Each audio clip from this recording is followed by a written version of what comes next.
নিজের বহিষ্কারাদেশ প্রত্যাহারের জন্য ট্রাম্প প্রশাসনের বিরুদ্ধে মামলা করেছেন কলাম্বিয়া বিশ্ববিদ্যালয়ের এক শিক্ষার্থী। সোমবার ম্যানহাটনের ফেডারেল আদালতে মামলাটি দায়ের করেন শিক্ষার্থী ইউসেন চাং। তিনি অভিযোগ করেন প্যালেস্টাইনপন্থী দৃষ্টিভঙ্গির জন্য অন্যান্য শিক্ষার্থী ও কর্মীদের বিরুদ্ধে একই কৌশল ব্যবহার করছে প্রশাসন।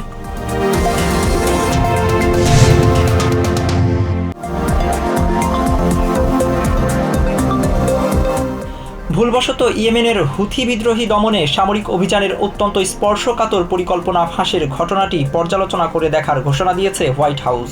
সোমবার এক বিবৃতিতে এ কথা জানিয়েছে ন্যাশনাল সিকিউরিটি কাউন্সিল।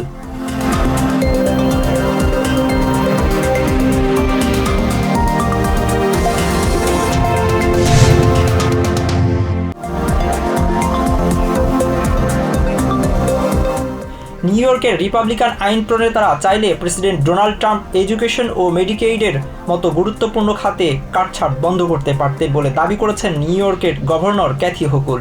সোমবার এক সংবাদ সম্মেলনে তিনি এ দাবি করেন।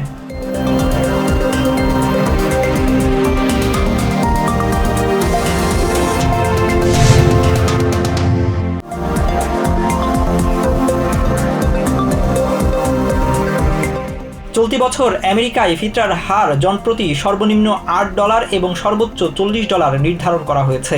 ঈদের আগেই ফিতরার অর্থ পরিশোধে তাগিদ দিয়েছেন ইসলামী চিন্তাবিদরা। পরিবারের শিশু থেকে বয়স্ক যাদের উপর জাকাত ফরজ তাদের ফিতরা ওয়াজিব বলে জানান তারা।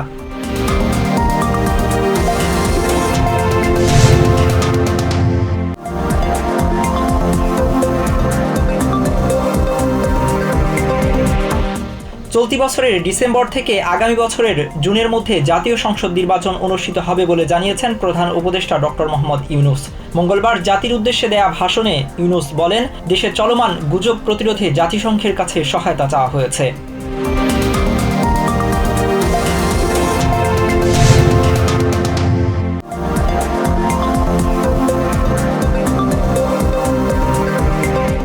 ঈদে নিরাপত্তা ব্যবস্থা জোরদার করতে আইনশৃঙ্খলা বাহিনীকে নির্দেশ দিয়েছেন স্বরাষ্ট্র উপদেষ্টা মোহাম্মদ জাহাঙ্গীর আলম চৌধুরী।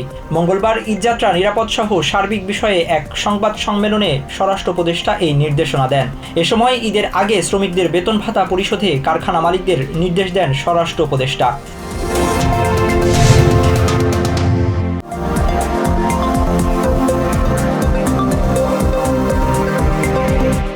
শহীদ পরিবারের আবেগ অনুভূতি নিয়ে একটি বিশেষ মহল উস্কানি দিয়ে তাদের আদালতের সামনে নিয়ে এসেছে বলে মনে করেন আন্তর্জাতিক অপরাধ ট্রাইব্যুনালের চিফ প্রসিকিউটর মোহাম্মদ তাজুল ইসলাম। মঙ্গলবার দুপুরে ট্রাইব্যুনালের আদেশ নিয়ে ব্রিফ করার সময় এসব কথা বলেন তিনি।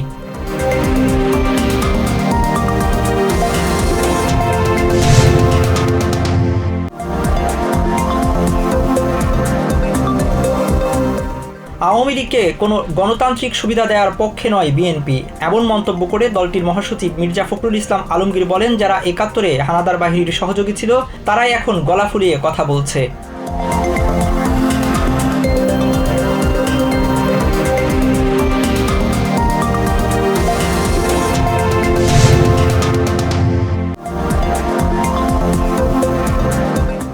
রাশিয়ার দখলকৃত লুহানস্ক অঞ্চলে ইউক্রেনিয়ান বাহিনীর গোলাবর্ষণে ৬ জন নিহত হয়েছে, যাদের মধ্যে ৩ জন রুশ সংবাদকর্মী রয়েছেন।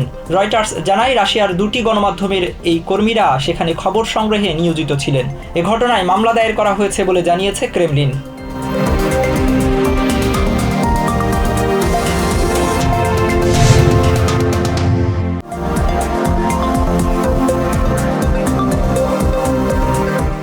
এএফসি এশিয়ান কাপ বাছাই পর্বের খেলায় ভারতের বিপক্ষে আধিপত্য বিস্তার করেও জয় পায়নি বাংলাদেশ। শেষ পর্যন্ত গোলশূন্য ড্র নিয়ে মাঠ ছাড়ে লাল সবুজের দল। মঙ্গলবার ভারতের মেঘালয়ের শিলংয়ে জওহরলাল নেহরু স্টেডিয়ামে ম্যাচটি অনুষ্ঠিত হয়।